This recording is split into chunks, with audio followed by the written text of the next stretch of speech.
સુરેન્દ્રનગર જિલ્લાના લીંબડી જનસેવા કેન્દ્રમાં વહીવટી વડાની ઓચિંતી તપાસ, અરજદારો સાથે સંવાદ કરી પડતર કામોની વિગત મેળવી.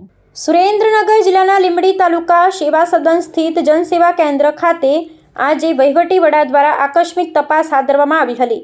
મુલાકાત દરમિયાન કેન્દ્ર પર ઉપસ્થિત વિવિધ ગ્રામ્ય અને શહેરી વિસ્તારના અરજદારો સાથે રૂબરૂ ચર્ચા કરવામાં આવી હતી. આ નિરીક્ષણનો મુખ્ય હેતુ સરકારી દાખલાઓ, પ્રમાણપત્રો અને અન્ય વહીવટી કામગીરીમાં થતો વિલંબ નિવારવાનો અને પારદર્શિતા વધારવાનો હતો. આ સમીક્ષા દરમિયાન જાણવા મળ્યું હતું કે કેટલાક વહીવટી પ્રશ્નોને કારણે નાગરિકોને મુશ્કેલી પડી રહી હતી, જેનો ત્વરિત ઉકેલ લાવવા માટે સંબંધિત વિભાગના અધિકારીઓને કડક દિશા નિર્દેશો આપવામાં આવ્યા હતા. ઉચ્ચ અધિકારીએ સ્પષ્ટપણે જણાવ્યું હતું કે જનહિતના કાર્યોમાં શિથિલતા ચલાવી લેવામાં આવશે નહીં અને દરેક અરજીનો નિકાલ નિયત સમય મર્યાદામાં થવો અનિવાર્ય છે.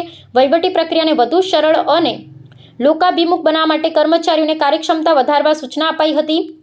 અરજદારોને વહીવટીતંત્રના સક્રિય અભિગમને આવકારતા સંતોષ વ્યક્ત કર્યો હતો. આગામી સમયમાં જનસેવા કેન્દ્રો પર ભીડને નિયંત્રિત કરવા અને ડિજિટલ માધ્યમોનો વ્યાપ વધારવા માટે પણ વિચારણા કરવામાં આવી રહી છે. આ મુલાકાત બાદ વહીવટીતંત્ર દ્વારા નાગરિકોના પડતર પ્રશ્નોના નિકાલ માટે વિશેષ ઝુંબેશ ચલાવવાની ખાતરી આપવામાં આવી છે, જેથી દૂરદરાજના વિસ્તારોમાંથી આવતા લોકોને બિનજરૂરી ધક્કા ન ખાવા પડે.